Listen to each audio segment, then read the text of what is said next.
A very good morning, good afternoon, good evening, wherever you are watching this. My name is Mark Stone, and I am one of Sky's US correspondents. I'm here with my colleague David Blevins, who is over here from Ireland. David, how are you? I'm very well.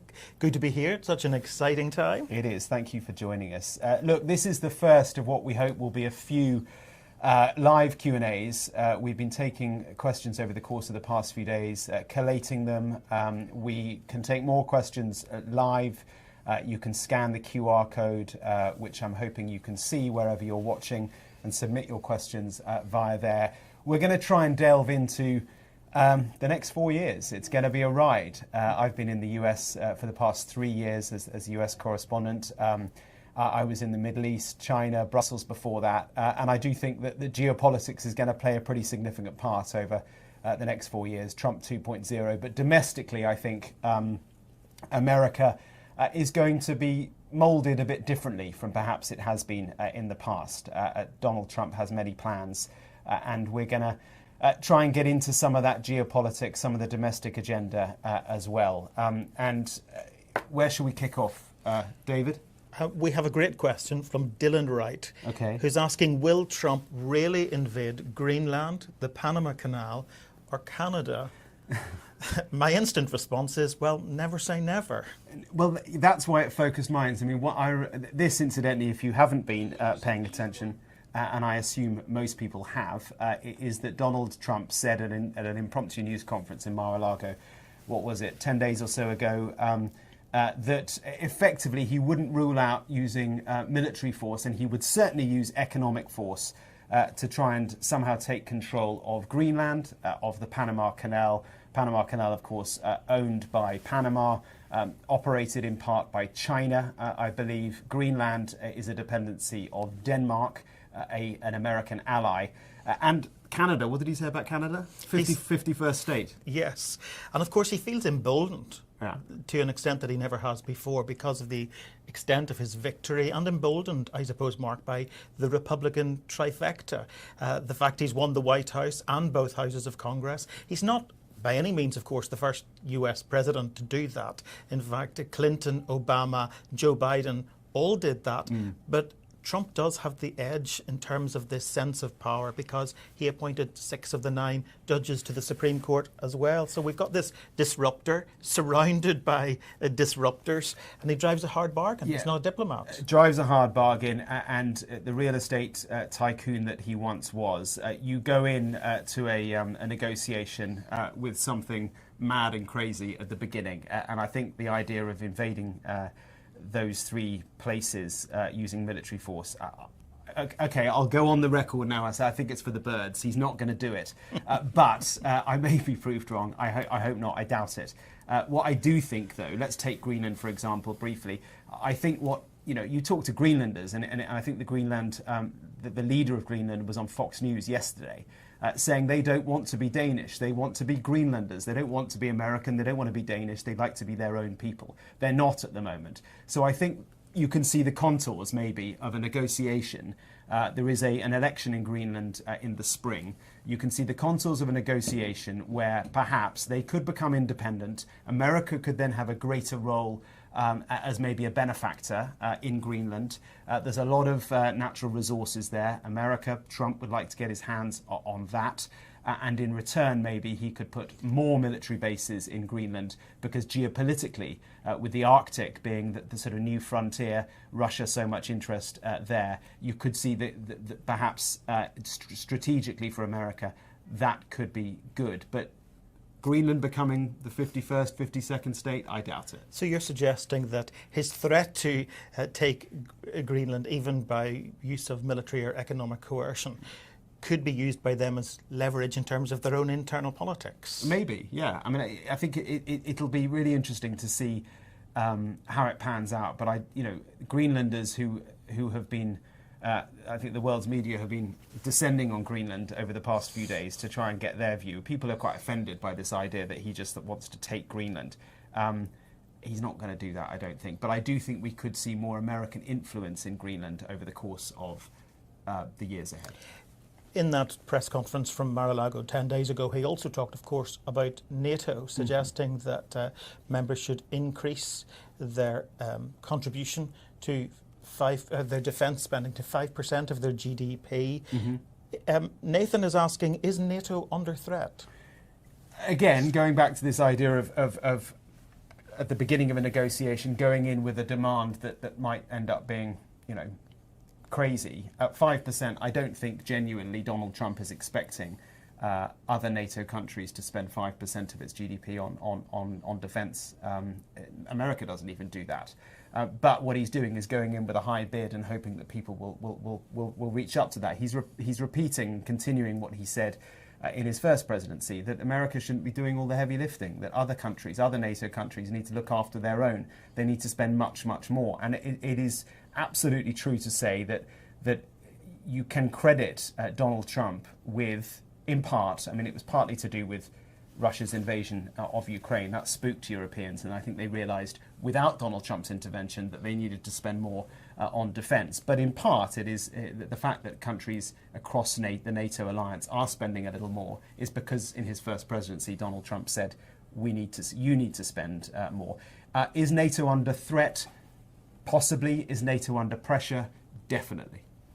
I suppose just using that kind of language, though, you are fueling the perception there is out there that America is looking after the rest of the world. And he often suggests that people like Barack Obama and Joe Biden, others have not put America first, to coin a phrase. So I think he's playing to the home audience as much as playing to the international audience with this language about NATO. Yeah, he is.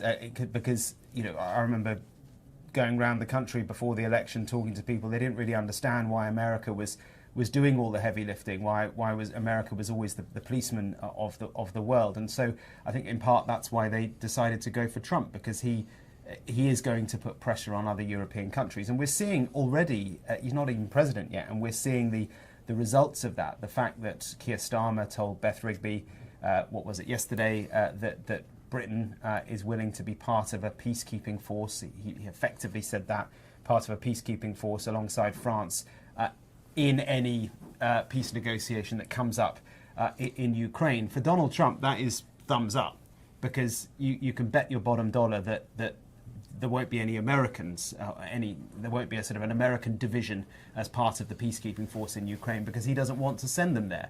He sees it as Europe's problem. Yeah, he'll help out, but it's Europe's problem, and it is European soldiers who should be part of that peacekeeping force. We've been talking about a press conference at Mar-a-Lago, but of course, reporters and photojournalists are not the only people hanging around Mar-a-Lago these days. Elon Musk seems to be there fairly often as well. It's become his Airbnb, it would seem. And KC7 is asking, do we think the Trump-Musk marriage will last, considering Trump hates electric cars and China, and Musk makes electric cars and has a factory in China? What do you think? I think... Do you think the relationship will last? I suppose it depends how much each has to gain and how much each has to lose. Right now, Elon Musk, having been appointed to co-lead a government department, to some extent gets to have a say in who has oversight of his business empire, which seems extraordinary. And of course, it works rather well for Donald Trump to have a trillionaire operating as your plus one on a regular basis. Musk really has moved front and centre, it seems, arguably to a greater extent than the incoming vice president, who we're not hearing very much about these days. It does appear to be a genuine friendship to some extent. He's always at these gatherings at Mar-a-Lago. They're turning up at SpaceX launches together. But you know that old saying, familiarity breeds contempt? Yeah. I think it might be a case of that. There are reports Trump is a bit irritated by the fact that there is so much focus on Elon Musk. We know that the president-elect likes to be front and centre. He enjoys the spotlight. But right now, there's someone else in the spotlight just as much. Yeah, and I think that precise point is where I think it could come unstuck. If Trump feels like he's being overshadowed by Elon Musk, is he Vice President Musk? I mean, he feels like it at times. Certainly co-president. It's an extraordinary journey that these two men have had. It wasn't all that long ago that they were not on friendly terms at all. Trump did this X Twitter Spaces event with Musk. It was the sort of beginning of the love-in, of the bromance, and from there Musk literally bounced onto the stage in Trump's return to Butler, Pennsylvania, the place where he was almost assassinated. He went back there. The special guest was Elon Musk, and from there the relationship has blossomed. It's symbiotic at the moment, isn't it? And I think that they're both getting something out of this. Musk helped to bankroll some of the election of Trump's election campaign. How long will it last? I don't know. I mean, if and when it falls apart, it'll be spectacular. It will. It certainly has changed the dynamic between politics and technology, and we are now seeing other big names in that big tech business lining up to bow the knee, it would seem, in Mar-a-Lago. Mark Zuckerberg, Jeff Bezos, Elon Musk, they're all in his back pocket, it would seem, right now. Yeah, it's really interesting to see how the so-called tech bros have bending the knee to Donald Trump. Mark Zuckerberg was on Josh Rogan's podcast the other day, and it was amazing. He's had a real epiphany of views. He's had a remarkable political journey, which has ended up with him wholeheartedly supporting Donald Trump. And in terms of his own structures at Facebook, at Meta, he is now ditching fact-checking. It's all gone away. It's back to basics. It's back to what Facebook was all those years ago. And I think we're seeing a really interesting sort of revolution taking place. And all of these tech billionaires are now going to be at the inauguration. They'll be there alongside Donald Trump. Are they doing this purely for business reasons or something more? We'll see. But it is fascinating how they've all come in behind Trump. I think that paves the way to Percy's question, is the US in danger of becoming a dictatorship? Well, President Biden certainly seems to think that it is a very real and present danger. His farewell from the Oval Office a couple of nights ago was not just his farewell from the US presidency, of course, it was his farewell from 50 years of elected politics. So we might have expected him to reminisce and to bask in the glory of all his achievements at home and abroad, but he didn't really do that for very long. Very quickly shifted gear to warn about this oligarchy of wealth, power and influence, as he described it. You've got the quote. I do. Just trying to put it up here. Interestingly, I heard this morning that there was a huge spike on Google just after he spoke, people Googling the definition of oligarchy. That's interesting. Yeah. He talked about the freedom of the press crumbling as well and social media giants giving up on fact-checking. And then in his final interview from the Oval Office last night, he doubled down on all of this. He said there was no sense of celebration among those who were gathered in the Oval Office when he was delivering his final address to the nation. Instead, he said there was very real concern about the threat to democracy. Yeah, we covered that speech. We were here in the office late on, it was a couple of nights ago, and the expectation amongst us, and we weren't alone, I think the view was that it would be a kind of greatest hits speech where he would outline precisely what his achievements, and you could argue that there are some significant achievements of this one-term president, whether it be his infrastructure legislation, whether it be the COVID recovery, the American economy is the envy of the world. All of that, we thought it would be that, maybe tinged with a bit of subtext of bitterness that, look what I've done, and yet you didn't vote me or my successor, Harris, back into office. But it wasn't that. There was a bit of, I didn't actually detect any bitterness.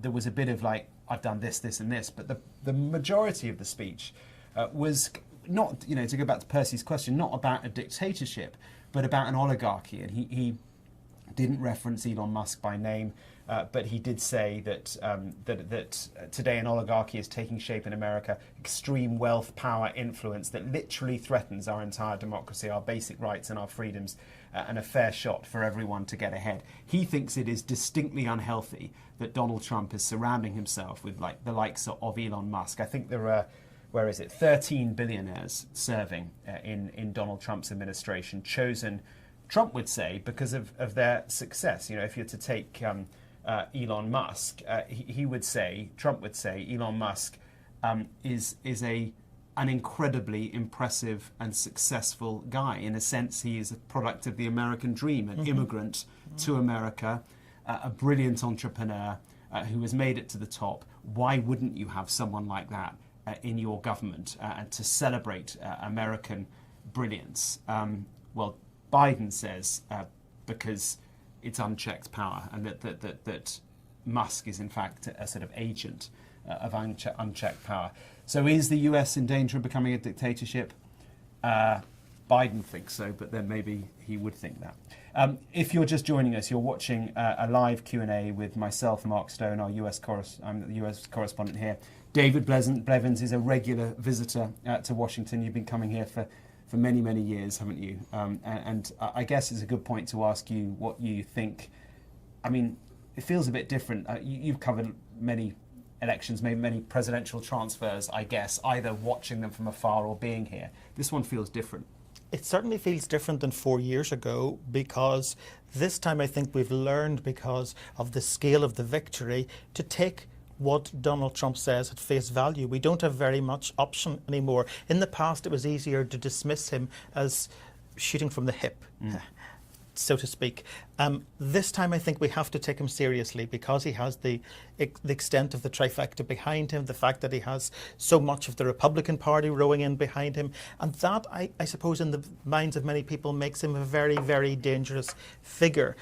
Kershaw's asking, will Trump, for example, give up on Ukraine? Is Putin going to be rewarded for his invasion in terms of land gained, and no, we can get away with future land grabs in Europe? Those are fair questions.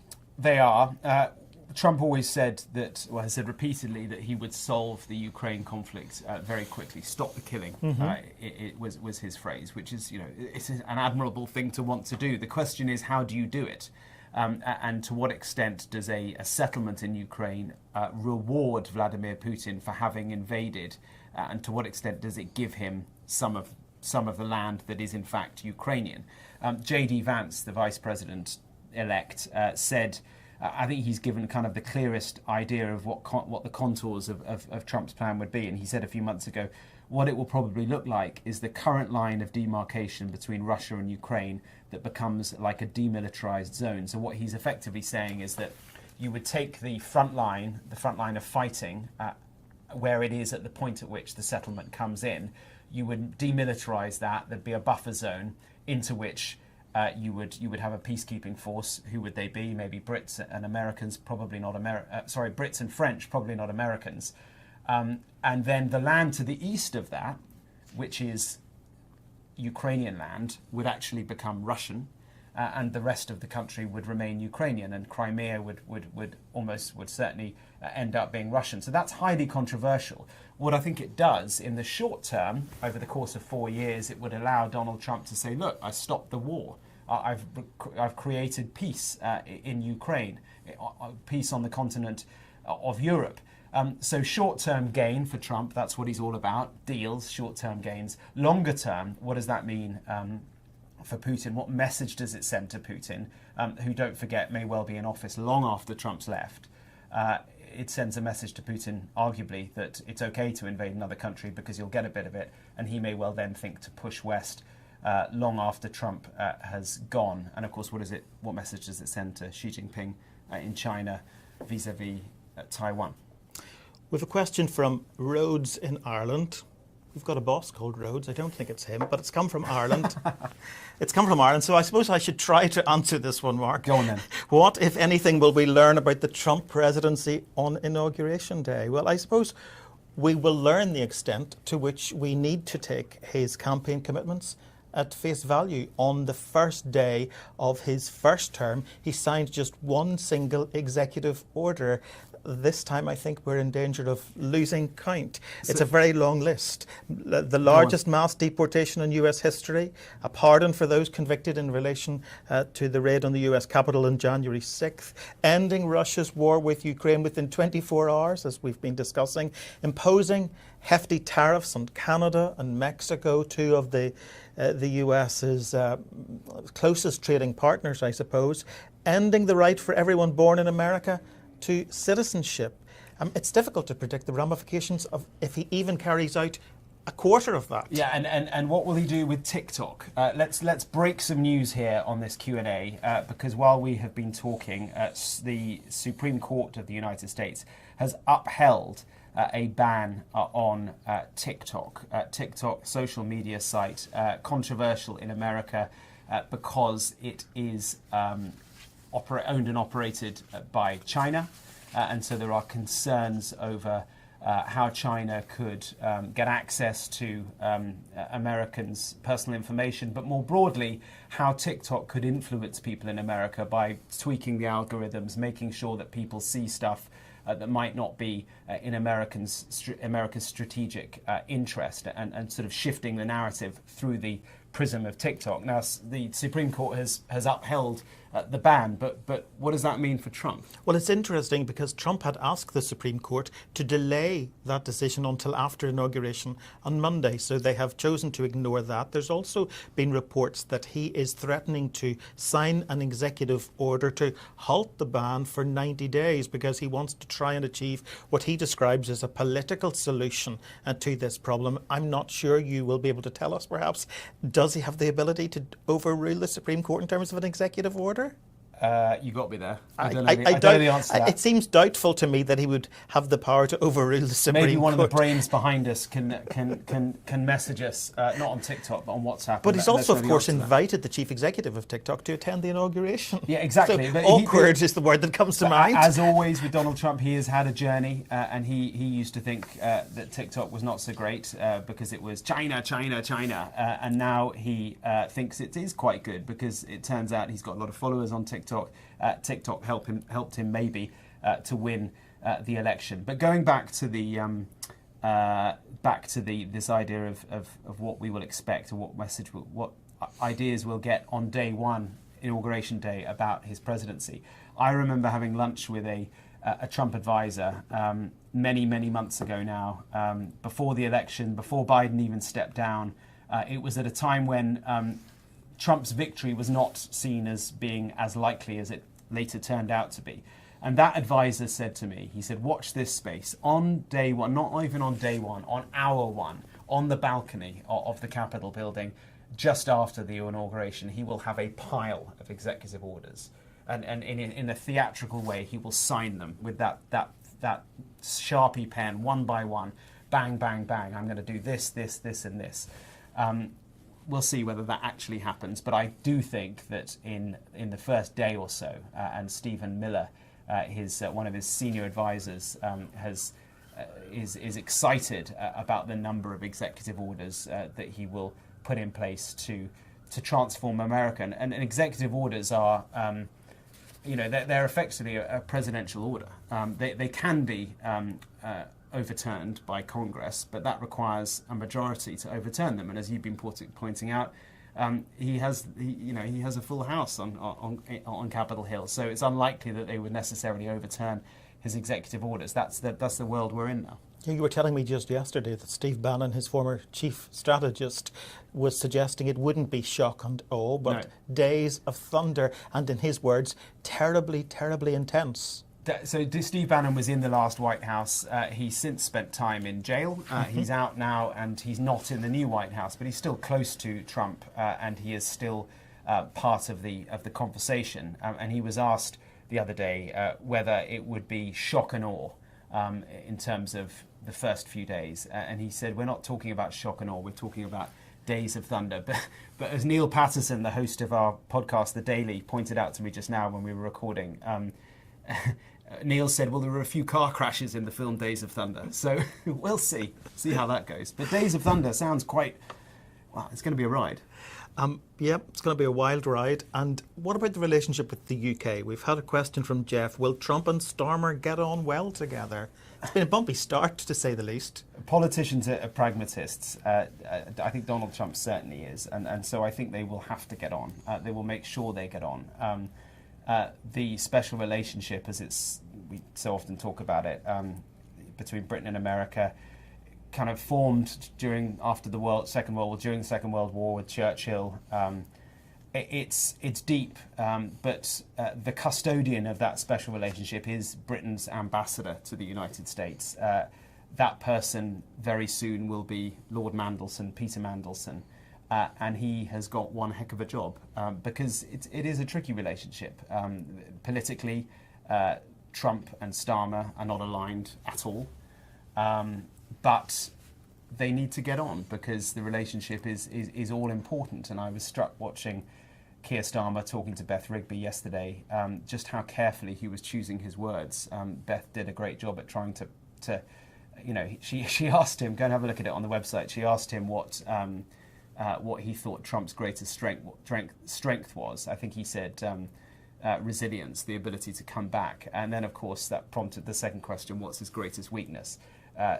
Keir Starmer astutely avoided answering that one. They're going to have to get on. It's going to be really tricky, and it's made all the more tricky by the fact that Elon Musk seems to have it in for Keir Starmer and is supporting reform as well, which is biting at the heels of Labour in terms of the polls. So it's going to be a really tricky relationship, like no other British-American partnership, I think.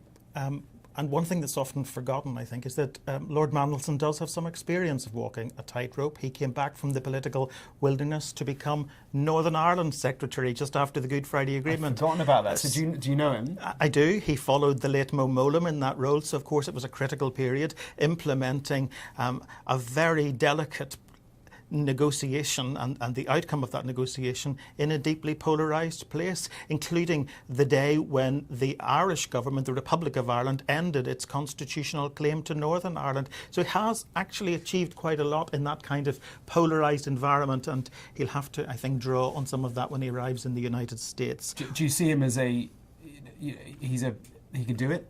I do. He's impressive? I do. Of course, he's been out of the political limelight for a while now because of 14 years of Tory government, but certainly has the experience, certainly has the ability to come into this kind of an environment and work with both sides. And he's going to require all of that because we know what people around Donald Trump already think of Peter Mandelson.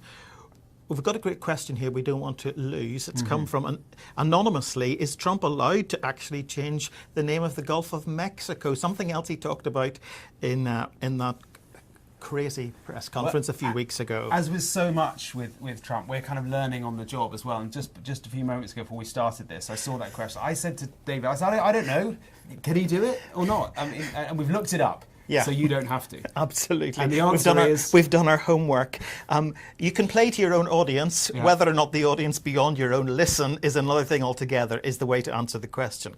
Because there is no formal international agreement or protocol relating to the naming of a maritime area. You'll remember in the press conference, he paused for a moment and said, the Gulf of America, it's got a beautiful ring to it. Now, that was met with derision in Mexico and glee, of course, by late-night comedians here in the United States. But the Mexican president has had some fun with it as well. She produced a map from 1607 that used the name the Gulf of Mexico. It pointed out that in this map, the region above Mexico was described as Mexican America. She said, sounds pretty, right? So she's playing him at his own game to some extent. There is precedent, of course, Mark, as well. Obama changed the name of a mountain in Alaska. I don't know all of the details on that, but I know that the Trump administration are vowing to change it back again. So there is some precedent in terms of changing it yourself, but it doesn't require other nations to recognise it alongside you. History is always a good way to undermine an argument, and that seems to be what is happening there. Look, I think it's going to be a ride for sure. We're going to enjoy it, certainly. Come along on the ride with us on whatever platform you want to on Sky News. I'm also going to plug our new podcast because for some mad reason, we here at the US Bureau have agreed to our boss's demand to do, wait for it, one podcast every day for the first 100 days of Trump's presidency, which is a bit crazy. You won't miss a thing. So we're going to, every morning, we will, it'll be in your, wherever you get your podcasts, that old phrase, it'll be there. We're going to keep it short and snappy, 15 minutes, Martha Kellner, me, James Matthews, and a whole host of other guests, including, I hope, you, David, as well.